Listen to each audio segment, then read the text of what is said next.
స్వదేశంలో న్యూజిలాండ్తో జనవరి 11 నుంచి జరగబోయే 3 మ్యాచ్ల వన్డే సిరీస్లో టీమిండియా యువ బ్యాటర్ రుతురాజ్ గైక్వాడ్కు చోటు దక్కలేదు.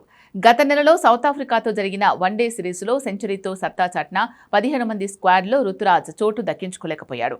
బాగా ఆడినా జట్టులో ఎంపిక కాకపోతే అతగాడికి కాన్ఫిడెన్స్ పోతుంది. ప్రస్తుతం రుతురాజ్ పరిస్థితి అలాగే ఉంది. ఫస్ట్ క్లాస్ క్రికెట్లో అద్భుత రికార్డున్న ఈ మహారాష్ట్ర ప్లేయర్ అంతర్జాతీయ క్రికెట్లోనూ వచ్చిన అవకాశాన్ని సద్వినియోగం చేసుకున్నాడు.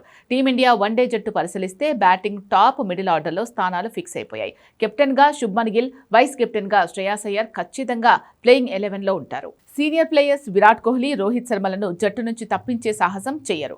వికెట్ కీపర్గా రాహుల్ స్థానం ఖాయం. దీంతో ప్లేయింగ్ 11లో చోటు పక్కన పెడితే కనీసం స్క్వాడ్లో బ్యాటర్లకు చోటు దక్కడం కూడా కష్టమే. సూపర్ ఫామ్లో ఉన్నంత మాత్రాన సీనియర్ ప్లేయర్స్ను పక్కన పెట్టడం జరగని పని.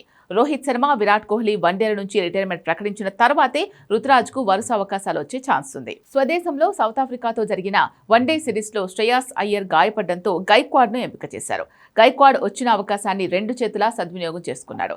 సౌత్ ఆఫ్రికాపై రెండో వన్డేలో సెంచరీతో దుమ్ము రేపాడు. తొలి వన్డేలో 8 పరుగులే చేసి నిరాశపరిచిన గైక్వాడ్ రెండో వన్డేలో అద్భుతంగా రాణించాడు. మూడో వన్డేలో బ్యాటింగ్ చేసే అవకాశం రాలేదు. వైస్ కెప్టెన్గా అయ్యర్ గాయం నుంచి కోలుకొని భారత జట్టులో ఎంట్రీ ఇచ్చాడు. దీంతో గైక్వాడ్ను పక్కన పెట్టక తప్పలేదు. ప్రస్తుతం భారత జట్టు మిడిల్ ఆర్డర్లో బ్యాకప్ బ్యాటర్ అవసరం లేదని సెలెక్టర్లు భావించారు. ఈ కారణంగానే అయ్యర్ ఎంట్రీతో గైక్వాడ్పై వేటు పడింది.